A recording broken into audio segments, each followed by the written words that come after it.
আসসালামু আলাইকুম। আমন্ত্রণ বাংলাদেশের সংবাদে আপনাদের সাথে আছি মাহমুদুল হোসেন। আজ ৩০শে মে সাবেক রাষ্ট্রপতি জিয়াউর রহমানের শাহাদাত বার্ষিকী। ১৯৮১ সালের এই দিনে এক ব্যর্থ অভ্যুত্থানে চট্টগ্রামের সার্কিট হাউসে নিহত হন তিনি। বাংলাদেশি জাতীয়তাবাদ ও বহুদলীয় গণতন্ত্রের প্রবক্তা শহীদ রাষ্ট্রপতি জিয়াউর রহমান বাংলাদেশ জাতীয়তাবাদী দল বিএনপির প্রতিষ্ঠাতা। জিয়াউর রহমানের জন্ম ১৯৩৬ সালের বগুড়ার গাবতলীর বাগবাড়িতে। ৭১-এ বাংলাদেশের স্বাধীনতার ঘোষণা, মুক্তিযুদ্ধের সেক্টর কমান্ডার এবং জেড ফোর্সের প্রধান হিসেবে ব্যাপক খ্যাতি অর্জন করেন তিনি। ১৯৭৫-এর ৭ নভেম্বর সিপাহী জনতার বিপ্লবের মধ্য দিয়ে বাংলাদেশের রাষ্ট্র ক্ষমতার দৃশ্যপটে আবির্ভূত হন জিয়াউর রহমান। রাষ্ট্রপতি হিসেবে দায়িত্ব নেন ১৯৭৭ সালে। একজন সফল রাষ্ট্রনায়ক ও বহুদলীয় গণতন্ত্রের প্রবক্তার খ্যাতি পাওয়া জিয়াউর রহমান ১৯৭৯ সালে সেপ্টেম্বরে গঠন করেন বাংলাদেশ জাতীয়তাবাদী দল বিএনপি। ১৯ দফা কর্মসূচি দিয়ে দেশে উন্নয়ন ও উৎপাদনের রাজনীতিকে এগিয়ে নেয়ার এক নতুন অভিযাত্রার সূচনা করেন তিনি।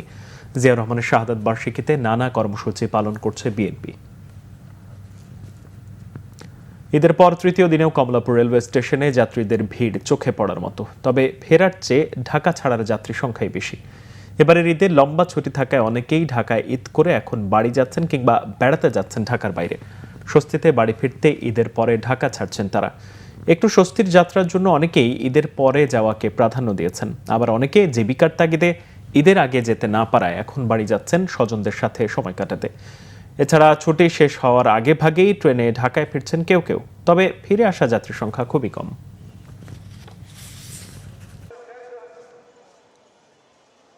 মনে করছিলাম যে ঈদের তৃতীয় দিন একটু ফাঁকা হবে বা ছোট বাচ্চা কাচ্চা নিয়ে রিল্যাক্সে যাব, কিন্তু এসে দেখছি যে আসলে আরও অত্যন্ত জ্যাম, অত্যন্ত ভিড়। কুরবানি ঝামেলা শেষ করে এখন যাচ্ছি আর কি। যেহেতু কোরবানিটা ঢাকা দেওয়া হয়েছে সেই কারণে ঈদের পরে, আর ঈদের পরে তো প্রচুর ভিড়। আমার নানু বাড়িতে যাব, আনন্দ করব। আগে টিকিট হয় না, এখন টিকিট হয়েছে জন্য এখন যাচ্ছি। গ্রামে আত্মীয় স্বজন রয়েছে, তাদের সাথে এখন আমরা আনন্দ করব। ঢাকায় আমরা এর আগে টিকিট পাইনি, এই জন্য আমরা যেতে পারিনি। ঈদের পরে যেহেতু টিকিট পেয়েছি তাই এখন আমরা জার্নিতে যাচ্ছি। গ্রামের যে আত্মীয় স্বজন, নিজের ভাই বেড়াদার মাংস নিয়ে যেতে হয়। যাচ্ছি পরের খবরে। কোরবানির দ্বিতীয় দিনে শুক্রবার রাজধানীর বিভিন্ন অলিগলি থেকে এসেছে পশুর চামড়া। তবে বরাবরের মতোই ন্যায্য দাম না পাওয়ার অভিযোগ ছিল মৌসুমী ব্যবসায়ীদের। চামড়া সঠিকভাবে সংরক্ষণ করতে না পারাতেই দাম কমের কথা বলছেন আড়তদাররা। এদিকে বাণিজ্যমন্ত্রী খন্দকার আব্দুল মুকতাদির জানিয়েছেন, জুলাই মাসেই চামড়া শিল্প নিয়ে মহাপরিকল্পনা রয়েছে সরকারের। বিস্তারিত মামুন আবদুল্লাহ রিপোর্টে। এগুলি সব চামড়াগুলি সব ফালাই দিয়েছে। এগুলি আমাদের দেশে সব আমার বুক পাইটা দেখে দাম হতেছে। চা পাতা চলে গেলো, পাট চলে গেলো। এই একদিন দেখবেন এই চামড়াও দেখবেন চলে গেছে। ধুঁকতে থাকা চামড়া শিল্প নিয়ে এভাবেই আক্ষেপ করছিলেন এ শিল্পের সাথে ৪৫ বছর ধরে জড়িত শামসুল আলম। বলছেন, কাঁচা চামড়া রক্ষায় রপ্তানির অনুমতি দিতে হবে ওয়েট ব্লু। যদি আপনি যে পর্যন্ত এটা যদি ব্লু না চালু করব, এই চামড়া এই দেশের থেকে মাটি চলে যাব। আমি 20টা মাল 1 লাখ টাকা বেচছি, ধরেন 10 বছর আগে। কোরবানির দ্বিতীয় দিনেও রাজধানীর বিভিন্ন পাড়া মহল্লা থেকে পোস্তায় চামড়া আনেন মৌসুমি ব্যবসায়ীরা। দাম না পাওয়ার অভিযোগ ছিল তাদের মধ্যে। তবে মৌসুমি কসাইয়ের অনভিজ্ঞতার কারণে চামড়া নষ্ট হওয়ার কথা বলছেন তারা। পোস্তায় আসার পর কেউ কোনোদিন দাম পায় না চামড়া, ওনারা ওনাদের সিস্টেমে নেবে। চামড়া ন্যায্য দাম পাবে কি করে? কিছু চামড়া কেটে ফেলে। ভালো মানের চামড়া ঠিক সরকারের দামে নির্ধারিত দামে বেচা কিনা হইতেছে। এদিকে শুক্রবার বিকেলে পোস্তায় চামড়া সংরক্ষণ পরিদর্শনে আসেন বাণিজ্যমন্ত্রী খন্দকার আব্দুল মুকতাদির। জানান, জুলাইতে চামড়া শিল্প নিয়ে সরকারের মহাপরিকল্পনার কথা। ওয়েট ব্লু চামড়া আমরা রপ্তানি করতে দিতে চাই না, যদি না দেখি যে এই যে সংরক্ষিত চামড়া এটা কেনার প্রক্রিয়ায় কোনো শ্লথ গতি আছে। জুলাই মাসের মধ্যে চামড়া খাতকে নিয়ে আমরা কি উপায়ে আগাবো তার একটা বিস্তারিত পরিকল্পনা আমরা জাতির সামনে হাজির করব। এর আগে সাভারের বিসিক চামড়া শিল্পনগরীর কেন্দ্রীয় বর্জ্য শোধনাগার পরিদর্শনে যান বাণিজ্যমন্ত্রী। হাজারীবাগ থেকে সাভারে ট্যানারি স্থানান্তরের সিদ্ধান্ত সঠিক ছিল, তবে তা তড়িঘড়ি করা হয়েছে বলেও মন্তব্য করেন বাণিজ্য ও শিল্পমন্ত্রী। মামুন আবদুল্লাহ, বাংলা ভিশন, ঢাকা। ঈদের ছুটিতে মিরপুর চিড়িয়াখানায় দর্শনার্থীদের ভিড়। ঈদ আনন্দে সময় কাটাতে পরিবারের সদস্যরা এসেছেন রাজধানীর অন্যতম প্রধান এই বিনোদন কেন্দ্রটিতে। এদিকে চিড়িয়াখানায় দর্শকের আকর্ষণে পরিণত হয়েছে ভাইরাল হওয়া মহিষটি। বাড়তি আগ্রহের কেন্দ্রবিন্দুতে এখন আলোচিত সাদা মহিষটি। আরও জানাচ্ছেন কেফায়েত শাকিল, ক্যামেরায় ছিলেন পলাশ হোসেন। ঈদুল আজহার দ্বিতীয় দিনে লোকে লোকারণ্য ঢাকার মিরপুরের জাতীয় চিড়িয়াখানা। প্রধান ফটক দিয়ে প্রবেশ করেই সবার প্রশ্ন, ডোনাল্ড ট্রাম্প মহিষের খাঁচাটা কোথায়? চিড়িয়াখানায় শত শত প্রজাতির প্রাণীর শেড থাকলেও ফাঁকা ছিল অধিকাংশ শেডই। তার বিপরীতে দাঁড়ানোর জায়গা মিলছিল না গোয়ালের ঘরে স্থান পাওয়া সাদা মহিষের শেডের সামনে। কেউ দেখছেন, কেউ তুলছেন ছবি, কেউ আবার হাস্যরসে মাতছিলেন আলোচিত মহিষটিকে নিয়ে। আমি আসছি ঢাকা কেরানীগঞ্জ থেকে। আমি বিভিন্ন গণমাধ্যমে দেখলাম যে ট্রাম্পের মতন সেম দেখতে আর কি, এই জন্য আর কি আসলাম, বাচ্চাদের নিয়ে আসলাম যে এই ট্রাম্পকে দেখানোর জন্য আসলাম যে আসলে এটা হুবহু সে ট্রাম্পের মতনই আর কি দেখতে। চিড়িয়াখানায় যেই পশুগুলো আছে সেগুলো তো রেগুলারই আমরা দেখি, তো এই ডোনাল্ড ট্রাম্পকে আমরা দেখতে আসলাম আজকে, যেহেতু নতুনত্ব কিছু একটা, তো বাচ্চাদেরকে নিয়েও আসলাম। আর ঈদের পরে তো একটু ঘোরাঘুরি করতে হয়, সব মিলিয়ে আসলে দেখতে এসেছি। বিশেষ করে ছোট ছোট বাচ্চারা যেভাবে উপভোগ করতেছে ডোনাল্ড ট্রাম্পকে নিয়ে, তার যে চুলের স্টাইল, আমি তাকে কাছ থেকে ছুঁয়ে দেখেছি, বিশেষ করে চুলের স্টাইলটা এবং চোখটা একদম ট্রাম্পের সাথে হুবহু। ফানি জিনিসটাকে ফানি হিসেবেই রাখা ভালো, আবার এটাকে বেশি গভীরেও নিয়ে যাওয়া ভালো না, কারণ প্রত্যেকটা দেশের আলাদা একটা মানে যার যার আছে, হ্যাঁ, আলাদা মর্যাদা হিসেবে দেখতে গেলে সবারই ওই জিনিসটা খেয়াল রাখা উচিত। এদিকে সমালোচনার মুখে মহিষটির শেডের নাম পরিবর্তন করেছে চিড়িয়াখানা কর্তৃপক্ষ। ডোনাল্ড ট্রাম্পের নাম মুছে দিয়ে লাগানো হয়েছে সাদা মহিষ নামফলক। এসব নিয়েই আলোচনায় মুখর ছিলেন দর্শনার্থীরাও। দেখা গেছে বিদেশি দর্শনার্থীও। ডোনাল্ড ট্রাম্প থেকে দেখতে এত দূরে আসা আমাদের অনেক ভালো, সুন্দর দেখলাম। অনুভূতিটা অনেক খুব সুন্দর, খুশির একটা অনুভূতি। আমরা যে বিশেষ উপলক্ষে এসেছি ওইটা দেখতে পারছি ডোনাল্ড ট্রাম্পে, আমরা শুধু ওইটার জন্য এসেছি।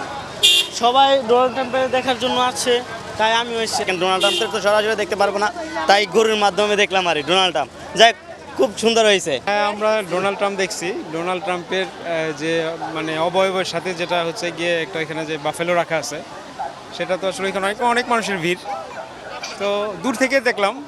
Well, it's wonderful. It's a very good zoo, a big zoo, space for everybody. Even today, that is holiday. চিড়িয়াখানা কর্তৃপক্ষ বলছে সাধারণত কুরবানির ঈদে প্রথম 2 দিন খুব একটা ভিড় থাকে না, তবে এবার সাদা মহিষটির জন্য বেড়েছে দর্শনার্থী, যা আগামীকাল আরও বাড়তে পারে বলে মনে করছেন তারা। চিড়িয়াখানায় কোনো নতুন প্রাণী আসা মানেই হলো মানুষের কৌতূহল থাকে, আর এটি ঈদ পরবর্তী সময়, যে সময়টিতে স্বাভাবিকভাবে দর্শনার্থীর সংখ্যা অনেক গুণ বৃদ্ধি পায়, এবারও তার ব্যতিক্রম নয়। আর এই সাদা মহিষটিকে ঘিরে দর্শনার্থীদের একটা আগ্রহ রয়েছে, মানুষ আগ্রহ করে দেখছে। আমরা এই মহিষটিকে মূলত শুধু সংরক্ষণের জন্য চিড়িয়াখানায় রেখেছি। আমরা পাশাপাশি এর যে আপনার খাদ্যাভ্যাস, এর ব্যবহার এবং এর যে জেনেটিক যে ট্রেইট আছে, জেনেটিক মূল্য রয়েছে, সেই বিষয়গুলো গবেষণা করব। দর্শনার্থীকে যতদূর সম্ভব এখানে এন্টারটেইন করা যায় আমরা সেটি চেষ্টা করছি। আমরা পুরো চিড়িয়াখানাটাকে বিশেষ করে নিরাপত্তার যে ব্যবস্থা করা, সেটি আমরা করেছি। সাদা মহিষটিকে ঘিরে দর্শনার্থীদের উৎসাহ উদ্দীপনার কথা মাথায় রেখে প্রস্তুতি নেওয়া হয়েছে বলেও জানান এই কর্মকর্তা।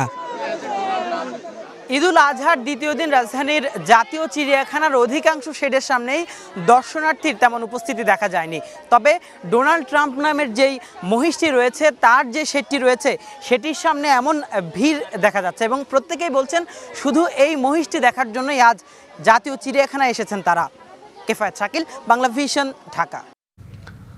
এদিকে ঈদের ছুটিতে পরিবার আর শিশুদের নিয়ে আনন্দ ভাগাভাগি করতে কেউ ছোটেন ডিএনসিসির শিশু মেলায়, আবার কেউ সময় কাটান জি উদ্যানে।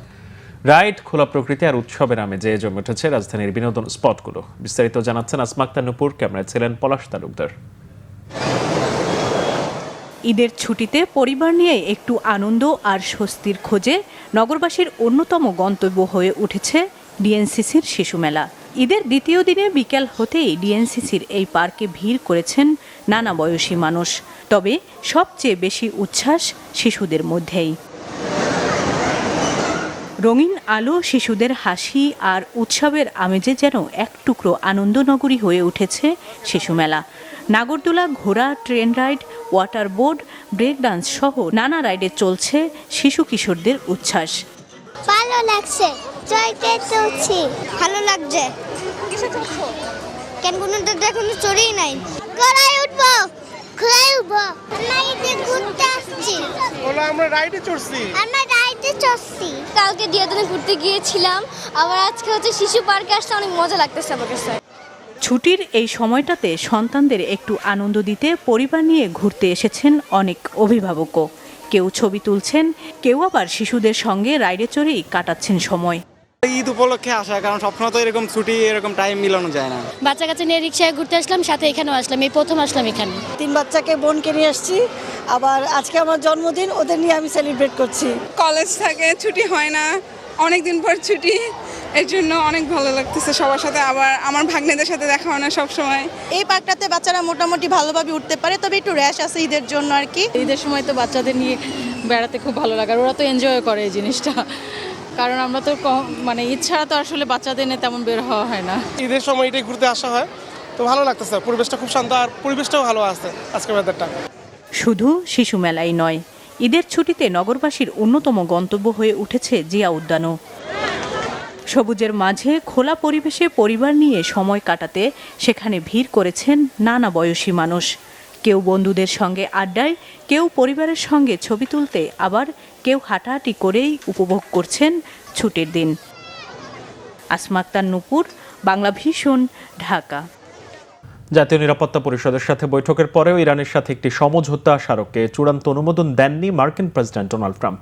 শুক্রবার ন্যাশনাল সিকিউরিটি কাউন্সিলের সাথে বৈঠকের পর শান্তি চুক্তির বিষয়ে চূড়ান্ত সিদ্ধান্ত জানানোর ঘোষণা দিয়েছিলেন প্রেসিডেন্ট ডোনাল্ড ট্রাম্প নিজেই। তবে শর্ত দিয়েছিলেন ইরানকে কখনোই পরমাণু অস্ত্র তৈরি না করার প্রতিশ্রুতি দিতে হবে।